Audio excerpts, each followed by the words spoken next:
The Egyptologist Douglas Murray neither liked nor trusted the dishevelled American who sought him out in Cairo in 1910.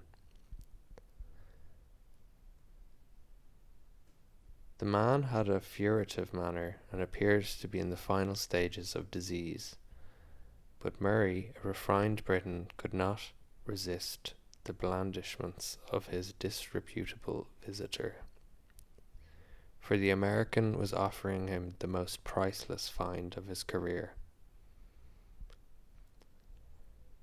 It was the mummy case of a high princess in the temple of Amun-Ra, who was supposed to have lived in Thebes in 1600 BC. The outside of the case bore the image of the princess, exquisitely worked on in enamel and gold. The case was in an excellent state of preservation.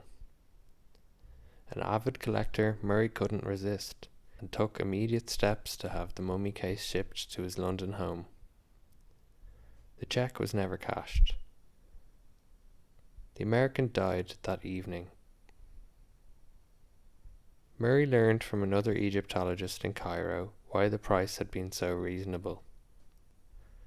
The princess from Amun-Ra had held high office in the powerful cult of the dead, which had turned the fertile valley of the Nile into a place only of death. Inscribed on the walls of her death chamber, she had left a legacy of misfortune and terror for anybody who despoiled her resting place. Murray scoffed at the superstition until 3 days later. That was when he went on a shooting expedition up the Nile, and the gun he was carrying exploded mysteriously in his hands. After weeks of agony in hospital, his arm had to be amputated above the elbow.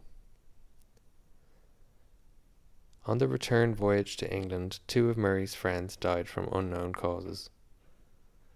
2 Egyptian servants who had handled the mummy case also died within a year. Back in London, Murray found that the mummy case had arrived. When he looked at it, the carved face of the princess seemed to come alive with a stare that chilled the blood.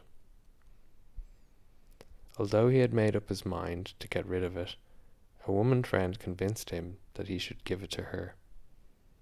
Within weeks, the woman's mother died. Her lover deserted her, and she was stricken with an undiagnosed wasting disease. When she instructed her lawyer to make her will, he insisted on returning the mummy case to Douglas Murray. By now, a broken wreck of a man, Murray wanted no part of it. He presented it to the British Museum, but even in that cold and scientific institution, the mummy case was to become notorious. A photographer who took pictures of it immediately dropped dead. An Egyptologist in charge of the exhibit was also found dead in his bed. The board of the museum met in secret. There was a unanimous vote to ship the mummy case to a New York museum, which had agreed to accept the gift, provided it was handled without publicity and sent by the safest possible means. The case must be shipped by the prestigious new vessel, making her maiden voyage from Southampton to New York that month. All arrangements were successfully completed, but the mummy case never reached New York.